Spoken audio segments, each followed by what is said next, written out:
இன்னைக்கு வியாழக்கிழமை. எப்போது போல வாஷிங் மிஷினில் துணி போட்டு துவைச்சி வெளியில் எடுத்துமே காய போட்டேன். இன்னைக்கு மழையே இல்லை, மானம் தான் மூடின்னு தான் இருந்தது. போன வாரம் வியாழக்கிழமை பூஜை சாமான் தேய்க்கவே இல்லைம்மா. அதனால 5 நாளைக்கு ஒரு தடவை தேய்ப்பேம்மா நான். இந்த வாரம் நானும் என் பொண்ணும் பூஜை சாமான்லாம் தேய்ச்சி வச்சேம்மா.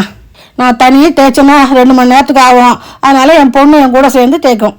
குங்குமஞ்செல்லாம் வச்சுட்டு மணி 3 மணி ஆயிடுச்சு. சரி வாசல்லாம் பெருக்கி விட்டுட்டு வந்து அப்புறம் விளக்கெல்லாம் எண்ணெய் ஊற்றி ரெடி பண்ணம்மா. எங்கள் ஏரியாவில் எலி தொல்லை பெரிய தொல்லைம்மா. இந்த காரை உள்ளே போயிட்டு ஒயரெல்லாம் கடிச்சு வச்சிருச்சு.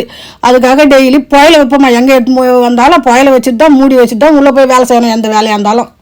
நடுவில் வேற எங்கள் காரில் எலி உள்ளே குட்டி போட்டு எல்லாம் செத்து போச்சுமா. ஒரே நாத்தம். 20 நாள் அந்த காரை எடுக்கவே முடியல. என் பொண்ணு ஆஃபீஸ்லேருந்து வருவா. அவள் எடுத்து மாற பேக்கெல்லாம் கடாய்ச்சிட்டு அப்பாடான்னு போய் வீந்துருவா. நான் தான் எல்லாத்தையும் எடுத்து யாரை கட்டி வைக்கணும். இதுக்கப்புறம் பாலை காய்ச்சி டீ போட்டு குடிச்சிட்டு ரெஸ்ட் எடுத்தம்மா. நாளைக்கு பார்க்கலாமா?